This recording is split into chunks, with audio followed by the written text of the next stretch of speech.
Sholinghur MLA தனது சொந்த நிதியிலிருந்து 6 கல்லூரி மாணவ மாணவிகளுக்கு 55,000 ரூபாய் காசோலை வழங்கினார். ராணிப்பேட்டை மாவட்டம் சோளிங்கர் சட்டமன்ற தொகுதி திருமால்பூர் பகுதியைச் சேர்ந்த கவிதா, பானாவரம் பகுதியைச் சேர்ந்த ஹேமலதா, சோமசமுத்திரம் பகுதியைச் சேர்ந்த இஸ்ரவேல் ராஜா, கோவிந்தசேரி பகுதியைச் சேர்ந்த உஷா, பிரீத்தி, சோளிங்கரை பகுதியைச் சேர்ந்த நிவேதிதா, கார்த்திகேயன் ஆகிய கல்லூரி மாணவ மாணவிகள் சட்டமன்ற உறுப்பினர் AM முன்னிரத்னத்தை அவரது அலுவலகத்தில் நேரில் சந்தித்து கல்வி உதவித்தொகை வழங்க கோரி மனு அளித்தனர்.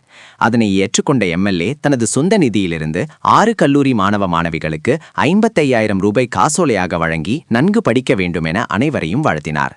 அதில் காங்கிரஸ் மாவட்ட தலைவர் நரேஷ்குமார், நகர தலைவர் டி. கோபால், மாவட்ட துணைத் தலைவர் ஜெயவேல், வழக்கறிஞர் ரகுராம்ராஜ், தொகுதி பொறியாளர் ராஜா, செங்கல்நத்தம் ஊராட்சி மன்ற தலைவர் தாமோதரன் மற்றும் பலர் உடனிருந்தனர்.